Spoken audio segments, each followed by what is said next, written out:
आप लोग को मेरा नमस्कार। आप लोग देखना चालू कर दिए हैं राघवेंद्र जी A to Z पॉइंट।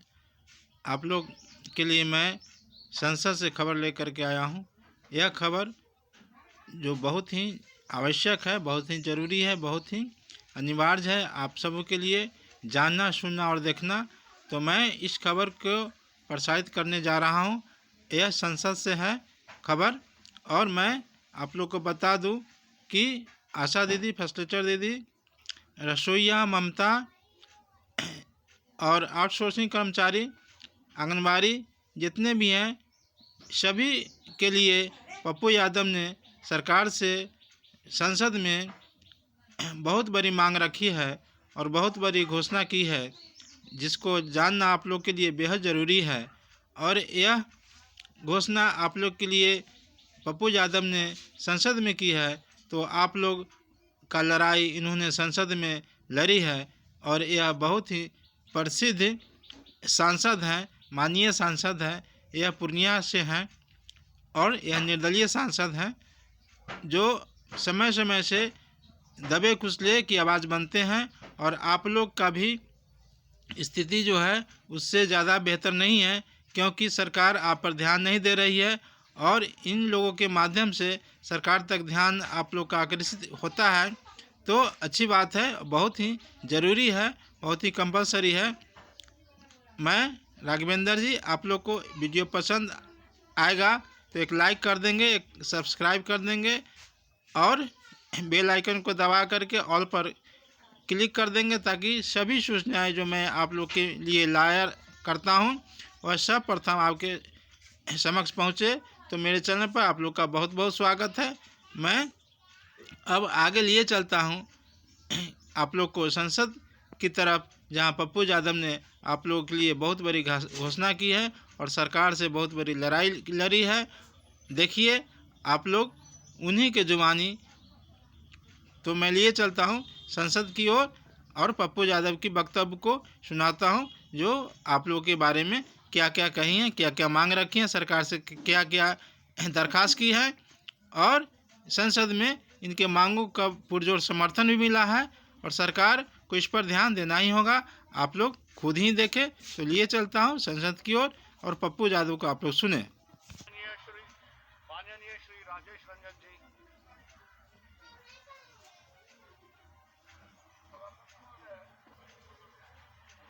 मैं सिर्फ एमपी लोगों का तनख्वाह बढ़ गया, ममता, आशा, रसोईया, आंगनबाड़ी, लगातार इस देश में एक बड़ा मुद्दा है कि जो लोग 24 घंटे में 12 घंटा अपना योगदान सरकार बनाने में, समाज बनाने में निभाता है, ये जो वर्ग है ममता का, आशा का, रसोईया का, आंगनबाड़ी का, इनका वेतन मान कर सरकार बार बार कहती है क्या ये अन्य कर्मचारी की तरह ये लोग भी काम करते हैं। इस पर कोई सरकार का तवज्जो नहीं है, ध्यान नहीं है। दूसरा मुद्दा इसी से है कि मानवर ये जितने इस इलाके में पेंशन है, ये जितने इस इलाके में पेंशन है, ये चाहे वो वृद्ध पेंशन हो, चाहे निःशक्त पेंशन हो, विधवा पेंशन हो, जब मैं गांव जाता हूं तो समाज में जो कमजोर तबके के लोग हैं, ईबीसी है, ST/SC है, जिसके पास ना तो कोई जमीन है ना कोई उपाय है मजदूरी के अलावा, 400 रुपया पेंशन कब तक चलेगा? सरकार पेंशन को 2000 कम से कम करने का जो प्रावधान लगातार उठता है, 6 पेंशन है और क्या पेंशन बढ़ाने पर कोई भूमिका सरकार की है? मेरा सरकार से आग्रह है कि लगातार देश भर में आंदोलन हो रहा है, चाहे पेंशन के मुद्दे हो, चाहे ये वेतनमान बढ़ाने का मुद्दा हो, चाहे कल्याण छात्रावास से लेकर स्कॉलर से लेकर छात्रवृत्ति से लेकर के बच्चों का बढ़ाने का छात्रवृत्ति का मुद्दा हो, कि क्या सरकार कभी जो मिडिल क्लास के बच्चे हैं, ST/SC बच्चे हैं, कल्याण छात्रावास के जो बच्चे हैं जिसका स्कॉलर बंद कर दिया गया, जिसको छात्रवृत्ति बढ़ाना था उसको रोक दिया गया, तो सरकार से मैं मांग करता हूं कि हर कीमत पर जो हमारे आशा या ममता या रसोईया उसके वेतनमान को बढ़ाया जाए, साथ साथ पेंशन को बढ़ाया जाए और छात्रवृत्ति को तो बहने आप लोग पप्पू यादव जी को सुन रहे थे। पप्पू यादव जी ने यह संसद में बहुत बड़ी मांग आप लोग के लिए रखी है, चाहे वो आशा हो, रसोईया हो, ममता हो, और आंगनबाड़ी हो, स्कीम वर्कर्स हो या पेंशनधारी हो, तो उन सब के लिए यह मांग रखी है। कहा कि 400 रुपया कब तक चलेगा। संसद का तो वेतन बढ़ जाता है, लेकिन आशा का वेतन कब बढ़ेगा, ममता का वेतन कब बढ़ेगा, आंगनबाड़ी का वेतन कब बढ़ेगा, रसोईया का वेतन कब बढ़ेगा।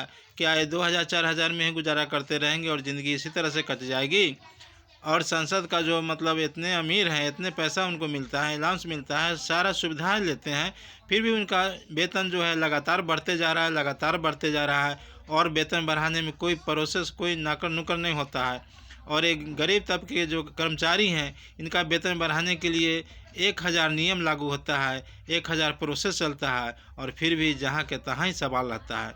तो यह बहुत बड़ी सवाल किए हैं पप्पू यादव जी ने। यह निर्दलीय सांसद हैं पूर्णिया से। इनका पूरा जो है कार्यक्षेत्र पूर्णिया ही रहा है। ऐसे धीरे धीरे इनका कार्यक्षेत्र पूरे बिहार हो गया है। अब तो सांसद है तो पूरे प्रदेश में, पूरे देश में इनका कार्य जो है होता है। और इन्होंने जो गरीब दबले कुचले जो लोग हैं, जो कर्मचारी हैं, उनके लिए आवाज़ समय समय से उठाते रहते हैं। तो दोस्तों, बहनों, आप साथियों, आप लोग को यह वीडियो कैसा लगा? आप लोग को अगर वीडियो पसंद आया होगा तो यह भाई का चैनल को एक लाइक कर देंगे, सब्सक्राइब कर देंगे, शेयर कर देंगे, और बेल आइकन दबा करके क्लिक कर देंगे, ताकि जो भी सूचनाएं हम आप इस चैनल पर डालते हैं वह सबसे पहले आप तक पहुंच सकें। इस चैनल पर आप लोग का बहुत बहुत तहे दिल से स्वागत है। आप लोग चैनल को सपोर्ट करें, लाइक करें, सब्सक्राइब करें, शेयर करें। जो भी आशा संगठन है, फसलेचर संगठन है, रसोईया संगठन है, आंगनबाड़ी संगठन है, सेविका सहायिका संगठन है, कर्मचारी संगठन है, सभी पर जो है यह जल्द से जल्द पहुंच सके। मेरा जो भी वीडियो, काम के वीडियो आते हैं, तो मैं इन्हीं के साथ आप लोगों से अगले वीडियो तक के लिए विदा चाहता हूं। धन्यवाद, नमस्कार।